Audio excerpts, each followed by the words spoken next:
വീഡിയോയിലേക്ക് എല്ലാവർക്കും സ്വാഗതം. ഇന്നൊരു ട്രാവൽ വ്ളോഗോ ഒന്നുമല്ല. ഇന്ന് നിങ്ങൾക്ക് എല്ലാവർക്കും അറിയാവുന്ന പോലെ ഞങ്ങളിപ്പോൾ UK-ലാണുള്ളത്. അപ്പം ഞാനിവിടെ ഒരു രജിസ്റ്റേർഡ് നഴ്സായിട്ട് NHS-ലാണ് വർക്ക് ചെയ്യുന്നത്. അപ്പോൾ എങ്ങനെയാണ് ഞാനിവിടെ വന്നത്, ഇവിടെ എങ്ങനെയാണ് അതിൻ്റെ പ്രോസസ്സിങ്ങും കാര്യങ്ങളും നിങ്ങളുമായിട്ട് ഷെയർ ചെയ്യാൻ വേണ്ടിയിട്ടാണ് ഞാൻ ഇന്നിപ്പോൾ ആഗ്രഹിക്കുന്നത്. ഒരുപാട് പേർക്കും പല സംശയങ്ങളും കാര്യങ്ങളും ഉണ്ട്. അപ്പം അവർക്ക് വേണ്ടിയിട്ട് ഞാൻ ഇന്ന് വീഡിയോ ചെയ്യുന്നത്. അപ്പോൾ ആദ്യമായിട്ടാണ് ഞങ്ങളുടെ വീഡിയോ കാണുന്നതെങ്കിൽ ലൈക്ക് ചെയ്യുക, ഷെയർ ചെയ്യുക, സബ്സ്ക്രൈബ് ചെയ്യുക, മാക്സിമം നമ്മളെ സപ്പോർട്ട് ചെയ്യുക. അപ്പം നമുക്ക് നമ്മുടെ വീഡിയോയിലേക്ക് പോകാം. നിങ്ങൾക്ക് എല്ലാവർക്കും അറിയാവുന്ന പോലെ നമ്മുടെ UK ഒരു ഇംഗ്ലീഷ് കൺട്രിയാണ്. അപ്പം ഇവിടെ ഏറ്റവും മാൻഡേറ്ററി ആയിട്ട് വേണ്ടത് നമ്മുടെ ലാംഗ്വേജ് സ്കിൽസാണ്. അപ്പം നമ്മളിവിടെ അപ്ലൈ ചെയ്യുന്നതിന് മുന്നേ നമ്മൾ നമ്മുടെ OET അല്ലെങ്കിൽ IELTS നമ്മുടെ ഇംഗ്ലീഷ് പ്രൊഫിഷ്യൻസി ടെസ്റ്റ് നമ്മൾ പാസ്സാവേണ്ട ആവശ്യമുണ്ട്. അപ്പോൾ OET എന്ന് പറയുന്നത് അതായത് നമ്മുടെ ഒക്കുപേഷണൽ ഇംഗ്ലീഷ് ടെസ്റ്റാണ്. അതൊരു ഹെൽത്ത് കെയർ ഇംഗ്ലീഷ് പ്രൊഫിഷ്യൻസി ടെസ്റ്റാണ്. സെയിം ലൈക്ക് IELTS പോലെ തന്നെ നമുക്ക് 4 മൊഡ്യൂൾസ് ഉണ്ട്: റൈറ്റിംഗ്, ലിസ്ണിംഗ്, റീഡിംഗ്, സ്പീക്കിംഗ്. അപ്പം ഇവിടെ വേണ്ട UK-ലേക്ക് വേണ്ട സ്കോർ എന്താണെന്ന് വെച്ചാൽ സ്പീക്കിങ്ങിനും റീഡിങ്ങിനും ലിസണിങ്ങിനും B ഗ്രേഡും റൈറ്റിങ്ങിന് C++ഉമാണ് നമുക്ക് ഇവിടെ UK-ലേക്ക് വേണ്ട OET-യുടെ സ്കോറ്.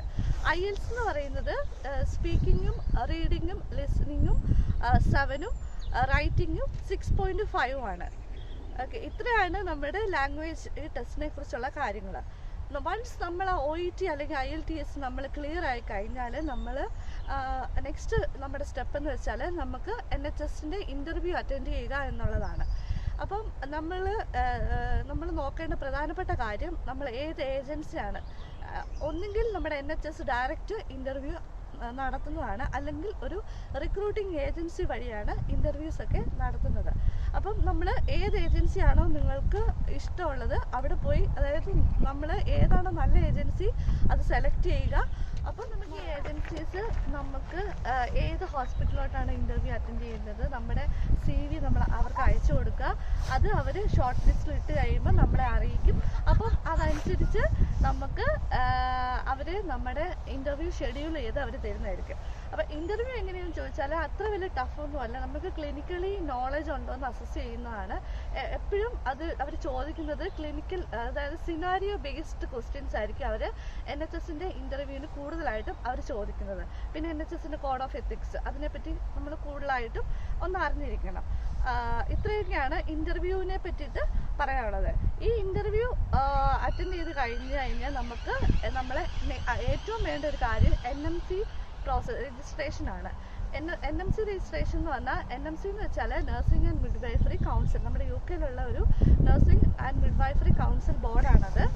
അപ്പം നമുക്ക് NMC-യുടെ പിൻ നമ്പർ കിട്ടും. ആ പിൻ നമ്പർ ഉണ്ടെങ്കിൽ മാത്രമേ നമുക്കിവിടെ ക്വാളിഫൈഡ് ഒരു രജിസ്റ്റേർഡ് നഴ്സായിട്ട് ഇവിടെ UK-ൽ വർക്ക് ചെയ്യാൻ സാധിക്കും. ഇൻ്റർവ്യൂ പാസ്സായി കഴിഞ്ഞതിന് ശേഷം നെക്സ്റ്റ് നമ്മൾ ചെയ്യേണ്ട ഒരു കാര്യമാണ് NMC രജിസ്ട്രേഷൻ എന്ന് പറയുന്നത്.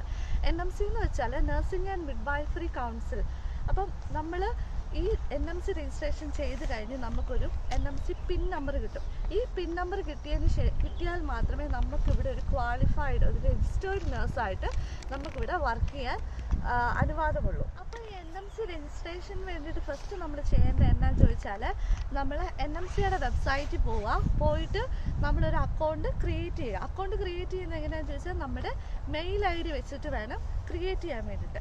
അപ്പം നമ്മൾ ക്രിയേറ്റ് ചെയ്ത് കഴിയുമ്പോഴത്തേനും നമ്മളുടെ മെയിലിലോട്ട് അവരൊരു NMC ഒരു കൺഫർമേഷൻ മെയിലും, അതായത് അവരൊരു ലിങ്കും അയക്കും. അപ്പോൾ ആ ലിങ്കിൽ കൂടിയാണ് നമ്മൾ ബാക്കിയുള്ള ഫർദർ പ്രോസസ്സിങ്, അതായത് ഫർദർ രജിസ്ട്രേഷൻ്റെ പ്രോസസ്സിങ് നമ്മൾ ആ ഒരു ഇതിൽ കൂടിയാണ് കയറി ചെയ്യേണ്ടത്. അപ്പോൾ നമ്മുടെ NMC-യുടെ ഈ അക്കൗണ്ട് ക്രിയേറ്റ് ചെയ്ത് കഴിഞ്ഞതിന് ശേഷം നമ്മളുടെ ഫസ്റ്റ് സ്റ്റേജ് എന്ന് പറയുന്നത് ഡോക്യുമെൻറ്റ് സബ്മിഷൻ എന്ന് പറയും. അപ്പോൾ ഇതിനകത്ത് കൊടുക്കേണ്ട ഡോക്യുമെൻറ്റ്സ് എന്തൊക്കെയാണെന്ന് ചോദിച്ചാൽ നമ്മുടെ വാലിഡ് ആയിട്ടുള്ള പാസ്പോർട്ട്, നമ്മുടെ ഡിഗ്രി ഓർ ഡിപ്ലോമ സർട്ടിഫിക്കറ്റ്, അല്ലെങ്കിൽ നമ്മുടെ രജിസ്ട്രേഷൻ സർട്ടിഫിക്കറ്റ്. നമ്മുടെ രജിസ്ട്രേഷൻ സർട്ടിഫിക്കറ്റ് നമ്മൾ അപ്ലോഡ് ചെയ്യുമ്പോൾ ഒരു കാര്യം പ്രത്യേകം ശ്രദ്ധിക്കണം. എപ്പോഴും നമ്മൾ സേഫായിട്ടുള്ളത് നമ്മുടെ പേരൻറ് രജിസ്ട്രേഷൻ സർട്ടിഫിക്കറ്റാണ്. അതായത് ഞാനിപ്പോൾ കൊടുത്തത്, ഞാൻ കർണാടകയിലാണ് പഠിച്ചത്. അപ്പോൾ കർണാടക നഴ്സിംഗ് കൗൺസിലിൻ്റെ സർട്ടിഫിക്കറ്റാണ് അവിടുത്തെ രജിസ്ട്രേഷൻ സർട്ടിഫിക്കറ്റാണ് ഞാൻ അപ്ലോഡ് ചെയ്തത്. അപ്പം നമ്മൾ ഈ ഡോക്യുമെൻറ്റ് സബ്മിഷന് ശേഷം നമ്മളോട് ഈ NMC ഒരു പേയ്മെൻറ്റ് ചോദിക്കും. ഏകദേശം ഒരു £140 അവർ ചോദിക്കും. ഈ പേയ്മെൻറ്റ് അടച്ചതിന് ശേഷം നമ്മുടെ സർട്ടിഫിക്കറ്റ് നമ്മൾ സബ്മിറ്റ് ചെയ്തിരിക്കുന്ന നമ്മുടെ ഡോക്യുമെൻറ്റ്സ് അവർ അസസ്മെൻറ്റിന് വേണ്ടിയിട്ട് വെക്കും. ഈ ഒരു സ്റ്റേജിന് പറയുന്നതാണ് അസസ്മെൻറ്റ് സ്റ്റേജ് എന്ന് പറയും. അപ്പം ഇവർ നമ്മൾ ഏത് കൗൺസിലിൽ, അതായത് നമ്മൾ ഏത് രജിസ്ട്രേഷൻ കൗൺസിലിൻ്റെ സർട്ടിഫിക്കറ്റ് ആണോ വെച്ചത് ആ കൗൺസിലുമായിട്ട് നമ്മുടെ NMC കോണ്ടാക്ട് ചെയ്തിട്ട് അവിടുത്തെ അപ്രൂവൽ ഇവർക്ക് ആവശ്യമുണ്ട്. അപ്പോൾ ആ ഒരു ടൈമിൽ നമുക്ക് നമ്മുടെ കൗൺസിൽ, നമ്മൾ ഏത് രജിസ്ട്രേഷൻ കൗൺസിലിലാണോ വെച്ചത്, ഞാൻ കൊടുത്തത് KNC, ഞാൻ ഓൾറെഡി പറഞ്ഞു കർണാടക നഴ്സിംഗ് കൗൺസിലിൻ്റെയാണ് ഞാൻ വെച്ചത്. ഞാൻ അവിടെ പഠിച്ചത് കൊണ്ട് അവിടുത്തെ രജിസ്ട്രേഷൻ സർട്ടിഫിക്കറ്റാണ് ഞാൻ വെച്ചത്. അപ്പോൾ നമ്മുടെ കർണാടക നഴ്സിംഗ് കൗൺസിലിൽ പോയിട്ട് ഞാൻ ഫോറിൻ വെരിഫിക്കേഷന് വേണ്ടി അപ്ലൈ ചെയ്തു. ഇപ്പം നിങ്ങൾ കേരളത്തിലാണ് പഠിച്ചതെങ്കിൽ, നിങ്ങൾ കേരളത്തിലെ സർട്ടിഫിക്കറ്റാണ് വെക്കുന്നതെങ്കിൽ നിങ്ങൾ അവിടെ പോയി ഫോറിൻ വെരിഫിക്കേഷൻ്റെ അപ്ലൈ ചെയ്യണം. അതിന് ഏകദേശം ഒരു 2000 നമ്മുടെ ഇന്ത്യൻ റുപ്പി 2000 അവർക്ക് കൊടുക്കണം.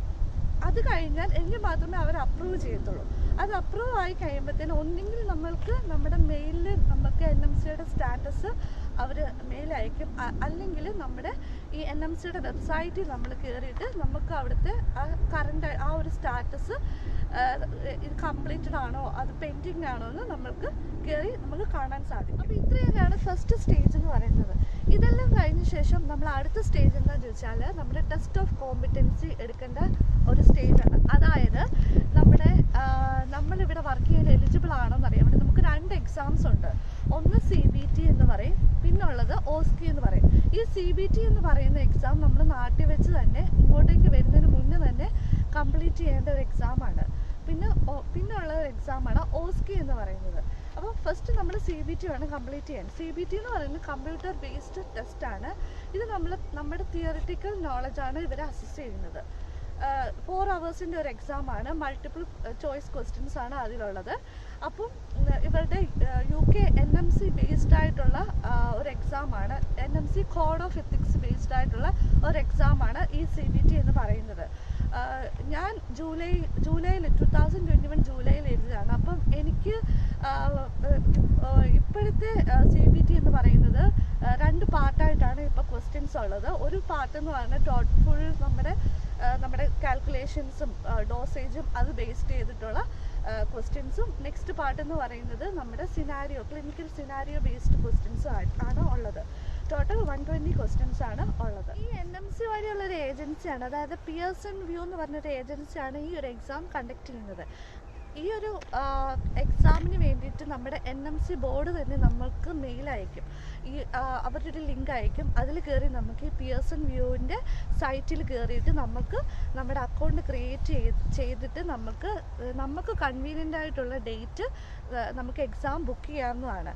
അപ്പം നമ്മുടെ നാട്ടിൽ കൊച്ചി, ട്രിവാൻഡ്രം, ചെന്നൈ, ബാംഗ്ലൂർ, ഹൈദരാബാദ് ഈ സ്ഥലങ്ങളിലാണ് നമ്മുടെ പിയേഴ്സൺ വ്യൂവിൻ്റെ CBT നടത്തുന്നത്. നമ്മുടെ എക്സാം പാസ്സായതിനു ശേഷം നമുക്ക് അടുത്ത സ്റ്റേജിൽ അടുത്ത അവർ ഡോക്യുമെൻറ്റ്സ് അവർ ആവശ്യപ്പെടുന്നുണ്ട്. അതായത് നമ്മുടെ പോലീസ് ക്ലിയറൻസ് സർട്ടിഫിക്കറ്റ് PCC എന്ന് പറയും. അല്ലെങ്കിൽ പിന്നെ ഉള്ളത് ഹെൽത്ത് ഡിക്ലറേഷൻ ആണ്. PCC എന്ന് പറയുന്നത് നമ്മളൊരു 10 വർഷത്തിൽ കൂടുതൽ ഏതെങ്കിലും ഒരു കൺട്രിയിൽ ജോലി ചെയ്തിട്ടുണ്ടെങ്കിലോ അല്ലെങ്കിൽ എവിടെയെങ്കിലും അവിടെ നമ്മൾ താമസിച്ചിട്ടുണ്ടെങ്കിലോ അവിടുത്തെ ആ ഒരു കൺട്രിയിലെ PCC. ഇപ്പം ഞാൻ എങ്ങും പോയിട്ടില്ലായിരുന്നു, നാട്ടിൽ തന്നെയായിരുന്നു വർക്ക് ചെയ്തത്. അപ്പോൾ അതുകൊണ്ട് എനിക്ക് ഇന്ത്യൻ PCC ആയിരുന്നു ഇവർ ചോദിച്ചത്. പിന്നെ അടുത്തത് ഹെൽത്ത് ഡിക്ലറേഷൻ ഫോം എന്ന് പറയും. ഹെൽത്ത് ഡിക്ലറേഷൻ ഫോം എന്നാന്ന് ചോദിച്ചാൽ നമ്മൾ 6 month റീസെൻറ്റ് 6 monthൽ നമ്മൾ ഏത് ഡോക്ടറെയാണോ കൺസൾട്ട് ചെയ്തത് ആ ഡോക്ടറിൻ്റെ ഒരു സർട്ടിഫിക്കറ്റ്, അതായത് സർട്ടിഫിക്കറ്റ് എന്ന് പറഞ്ഞാൽ ആ ഡോക്ടറിൻ്റെ ഡീറ്റെയിൽസും കാര്യങ്ങളും നമ്മൾ NMCയിൽ അപ്ഡേറ്റ് ചെയ്യുമ്പോൾ ഈ NMC അവർ ഡോക്ടറുമായിട്ട് കോണ്ടാക്ട് ചെയ്യും. അതായത് മെയിൽ വഴി കോണ്ടാക്ട് ചെയ്യും. വേറെ ഒന്നുമല്ല, നമ്മൾ എലിജിബിൾ ആണോ ഇവിടെ വർക്ക് ചെയ്യാൻ വേണ്ടി, നമ്മുടെ ഹെൽത്ത് സ്റ്റാറ്റസ് എങ്ങനെയുണ്ട്, നമ്മൾ ആ ഒരു ഡോക്ടർ നമ്മുടെ ഫാമിലി ഫ്രണ്ടോ അതായത് വല്ല നമ്മുടെ കസിനോ ആണോ, അങ്ങനത്തെ കുറച്ച് ക്വസ്റ്റ്യൻസേ ഉള്ളൂ. പിന്നെ വേറെ അറിഞ്ഞിരിക്കേണ്ട ഒരു കാര്യം എന്ന് വെച്ചാൽ നമ്മൾ ഏത് ഡോക്ടറിൻ്റെ ഇൻഫർമേഷൻ ആണോ നമ്മൾ NMCയിൽ അപ്ഡേറ്റ് ചെയ്യുന്നത് ആ ഡോക്ടറിനെ പ്രയർലി അവരോട് ഒന്ന് ജസ്റ്റ് ഇൻഫോം ചെയ്തിരിക്കണം. കാരണം ഇവരിങ്ങനെ മെയിൽ അയക്കും. അപ്പം ഇവർക്ക് ആ മെയിലിൽ റെസ്പോണ്ട് ചെയ്യാൻ ഇവർ പറ്റുമോ എന്ന് നമ്മൾ അവരോട് പെർമിഷൻ ചോദിച്ചിട്ട് ആ ഡോക്ടറിൻ്റെ ഡീറ്റെയിൽസും കാര്യങ്ങളും നമ്മുടെ NMCയുടെ സൈറ്റിൽ അപ്ഡേറ്റ് ചെയ്താൽ മതി. അപ്പോൾ ഇത്രയൊക്കെ നമ്മൾ അപ്ഡേറ്റ് ചെയ്ത് കഴിയുമ്പോഴത്തേന് നമ്മൾ അടുത്ത സ്റ്റേജിൽ അവർ അടുത്ത പേയ്മെൻറ്റ് ചോദിക്കും. ഇതുവരെയാണ് ഇത്രയും കാര്യങ്ങളാണ് നമ്മുടെ NMC പ്രോസസ്സിങ് നമ്മുടെ നാട്ടിൽ വെച്ച് ചെയ്യേണ്ട കാര്യങ്ങൾ. അപ്പം ഇത് കഴിയുമ്പോഴത്തേനും നമുക്ക് നമ്മുടെ ഏജൻസി ഏത് റിക്രൂട്ടിംഗ് ഏജൻസിയാണ് നമ്മൾ കോൺടാക്ട് ചെയ്തത്, നമ്മളെ ഇൻ്റർവ്യൂ അറ്റൻഡ് ചെയ്യാൻ വേണ്ടി ഏത് റിക്രൂട്ടിംഗ് ഏജൻസിയാണ് കോൺടാക്ട് ചെയ്തത്, അവരുമായിട്ട് നമ്മൾ ഒന്ന് അതായത് അപ്ഡേറ്റഡ് ആയിരിക്കണം. അവരോട് നമ്മൾ പറയണം നമ്മുടെ NMC പ്രോസസ്സിങ് ഇത്രയും വരെ ആയി, രജിസ്ട്രേഷൻ പ്രോസസ്സിങ് ഈ ഒരു ഘട്ടം വരെ ആയി. ഒന്നും അല്ലെങ്കിൽ നിങ്ങൾ ഡയറക്റ്റ് ഇൻ്റർവ്യൂ ആണ് ചെയ്യുന്നതെങ്കിൽ നമ്മൾ ഹോസ്പിറ്റലുമായിട്ട് ഡയറക്റ്റ് നമ്മൾക്ക് കോൺടാക്ട് ചെയ്യാവുന്നതാണ്. അപ്പം ഇത്രയൊക്കെ ചെയ്ത് കഴിയുമ്പോഴത്തേന് ഇവർ നമുക്ക് നമ്മുടെ വിസ സബ്മിഷന് വേണ്ടിയിട്ട് കൊടുക്കാനുള്ള നെക്സ്റ്റ് ടൈമാണ്. അതിന് മുന്നേ നമുക്ക് COS എന്ന് പറയും, അതായത് സർട്ടിഫിക്കറ്റ് ഓഫ് സ്പോൺസർഷിപ്പ്. നമുക്ക് ഏത് NHS ഏത് ഹോസ്പിറ്റലിലോട്ടാണോ നമുക്ക് ഇൻ്റർവ്യൂ നമ്മൾ സെലക്റ്റഡ് ആയത്, ആ ഒരു ഹോസ്പിറ്റലിൽ നിന്ന് നമുക്കിവിടെ വർക്ക് ചെയ്യാൻ വേണ്ടിയിട്ടുള്ളൊരു സർട്ടിഫിക്കറ്റ് ഓഫ് സ്പോൺസർഷിപ്പ് അവർ ഇഷ്യൂ ചെയ്യും. അപ്പോൾ അതിന് വേണ്ടിയിട്ട് നമുക്ക് കുറച്ച് ഡോക്യുമെൻറ്റ്സും കൂടെ അവർക്ക് ഇങ്ങോട്ടേക്ക് അയച്ചു കൊടുക്കേണ്ട ആവശ്യം. അയച്ചു കൊടുക്കുക എന്ന് വെച്ചാൽ നമ്മൾ സ്കാൻ ചെയ്ത് അപ്ലോഡ് ചെയ്യേണ്ട ആവശ്യമുണ്ട്. അതായത് നമ്മൾ നേരത്തെ വർക്ക് ചെയ്ത് നമ്മുടെ ഹോസ്പിറ്റൽ എക്സ്പീരിയൻസ്, അവിടുത്തെ റെഫറൽ ലെറ്റർ, അതായത് OETയുടെയോ IELTSൻ്റെയോ സ്കോർ കാർഡ്, പിന്നെ നമ്മുടെ CBT ഞാൻ പറഞ്ഞില്ലേ ഒരു നമ്മൾ കമ്പ്യൂട്ടർ ബേസ്ഡ് ടെസ്റ്റ്, ആ ഒരു എക്സാമിൻ്റെ സ്കോർ കാർഡ്, അത് സ്ക്രീൻഷോട്ട് എടുത്ത് വെക്കണം. ആ റിസൾട്ട് വന്നു കഴിയുമ്പോൾ നമ്മൾ അത് സ്ക്രീൻഷോട്ട് എടുത്ത് വെക്കേണ്ട ആവശ്യമുണ്ട്. ഇതെല്ലാം നമ്മൾക്ക് ഹോസ്പിറ്റലുകാർക്ക് അയച്ചു കൊടുക്കേണ്ട ആവശ്യമുണ്ട്. ഇതെല്ലാം അതൊന്ന് അസസ് ചെയ്ത് കഴിഞ്ഞതിന് ശേഷം നമുക്ക് വിതിൻ 14 ഡേയ്സ് നമുക്ക് ഈ ഹോസ്പിറ്റലിൽ നിന്ന് നമ്മൾ സെലക്റ്റഡ് ആയ ഏത് ഹോസ്പിറ്റലാണോ അവിടുന്ന് അവർ സർട്ടിഫിക്കറ്റ് ഓഫ് സ്പോൺസർഷിപ്പ് ഇഷ്യൂ ചെയ്ത് തരും. ഈ COS എന്ന് പറയുന്നത് നമുക്ക് നമ്മുടെ വിസ സബ്മിഷന് വേണ്ടിയിട്ട് ഏറ്റവും ഇമ്പോർട്ടൻ്റ് ആയിട്ടുള്ള ഒരു കാര്യമാണ്. COS കിട്ടിക്കഴിഞ്ഞതിന് ശേഷം നിങ്ങൾക്ക് പോയിട്ട് നമുക്ക് UK വിസയ്ക്ക് അപ്ലൈ ചെയ്യുന്നതിന് മുന്നേ നമുക്ക് മെഡിക്കലിൻ്റെ ആവശ്യമുണ്ട്. അതായത് ഇവർ ചെയ്യുന്നത് ഒരു ചെസ്റ്റ് എക്സ്റേ ആണ് ചെയ്യുന്നത്.